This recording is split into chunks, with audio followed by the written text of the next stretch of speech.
BX1+.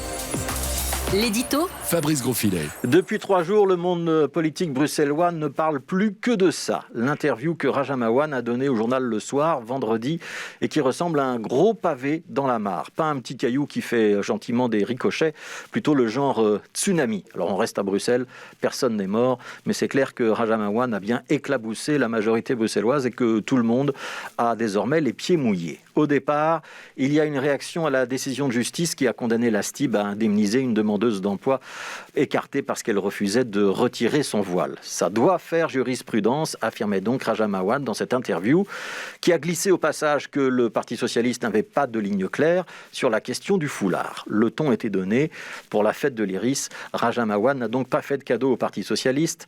Elle a allumé les assises contre le racisme lancées au Parlement bruxellois. On se croirait dans les années 90. Ce ne sont plus des assises il faut qu'on soit debout. Et elle s'est ensuite offert le scalp de Rudy Verwoerd. On n'entend pas assez le ministre-président. Le maillon fort du gouvernement, c'est Alain Marron. Et si on le critique, c'est parce qu'il est au front. Et puis une dernière amabilité, pendant qu'on y était, pour Nawal Benhamou. Je suis plus optimiste pour le volet égalité des chances de ses compétences que pour le logement. Bref, haro sur les rouges, la place royale, où se réunissent chaque semaine les ministres du gouvernement bruxellois, a pris des allures de western. Les petites phrases sifflaient comme des balles traçantes. On ne visait plus le parti en général ou son programme, mais bien les hommes et les femmes chargés d'appliquer l'accord de gouvernement, règlement de compte dans la majorité. Alors bien sûr, le PS a riposté, c'est méprisant. Il n'y a pas de concurrence à avoir dans la lutte contre le racisme, répondait déjà Nawal Benhamou vendredi sur BX1. J'ai trouvé cette interview lamentable et je n'irai pas dans le bac à sable, grognait Ahmed Laouej le même jour sur DH Radio. Irresponsable, taclait Ridwan Chahid dans Le Soir, samedi, et il ajoutait que dire d'Alain Marron qu'il est l'homme fort du gouvernement, c'est faire de la fête de l'Iris un 1er avril prolongé. Et puis ce matin, dernier acte, Rudy Verwoerd sur la première qui parlait de distribution de claques. Quand on est président de parti, on doit élever le niveau. Alors qu'Écolo et le Parti socialiste se chamaillent, c'est pas interdit en démocratie. On sait que les deux formations politiques, bien que partenaires de gouvernement, sont en concurrence pour prendre le leadership sur la région bruxelloise aux prochaines élections.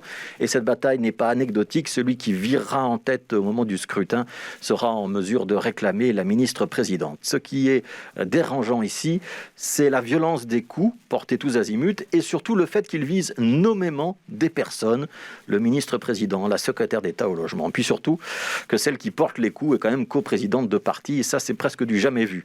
Imaginez Georges-Louis Boucher, flingué au fédéral, Pierre-Yves Dermagne ou Karine Lallieu, Paul Magnette, ou Ahmed Laouej, ou François De Smet, désavoués à la région bruxelloise, nommément Alain Marron ou Barbara Tract. Ce serait considéré comme un manque flagrant de solidarité gouvernementale. On se poserait la question de confiance et le président de parti concerné serait invité à faire une petite courbe rentrante. Alors on est toujours à Bruxelles, le tsunami va gentiment se transformer en clapotis, mais l'incident va sûrement compliquer les relations interpersonnelles au sein de la majorité bruxelloise. Parce que jusqu'à présent, les socialistes ont quand même plutôt épargné Alain Marron, même quand les choses étaient difficiles en matière de santé. Ce sera peut-être plus le cas dans les prochaines semaines. Et c'est dangereux pour cette majorité, alors que les sujets de division sont réels. Le port du foulard dans les institutions publiques, mais aussi Smart Move, la taxe intelligente au kilomètre, la politique de logement. Bref, plein de dossiers où socialistes et écologistes ont des visions divergentes. Alors certes, les socialistes n'ont pas toujours été d'une correction parfaite lorsqu'on a évoqué le dossier de la taxe kilométrique, mais jusqu'à présent, on se contredisait quand même à fleur et moucheté. Après cette interview, ça risque d'être plutôt des tirs au bazooka. Alors peut-être que Raja Mawan a mal dosé son intervention. Peut-être qu'elle l'a fait exprès pour asseoir une renommée médiatique pas si évidente lorsqu'on est dans l'ombre de Jean-Marc Nollet. Mais dans les deux cas, c'est une faute, au moins sur le court terme. Sa stature de président de parti en sort contrariée, parce que ses propos auraient pu sans doute être tenus par un jeune parlementaire qui aurait agi plus ou moins en franc-tireur. Mais une présidente de parti, elle se doit d'être garante d'un accord de gouvernement. L'opposition a donc raison de se frotter les mains.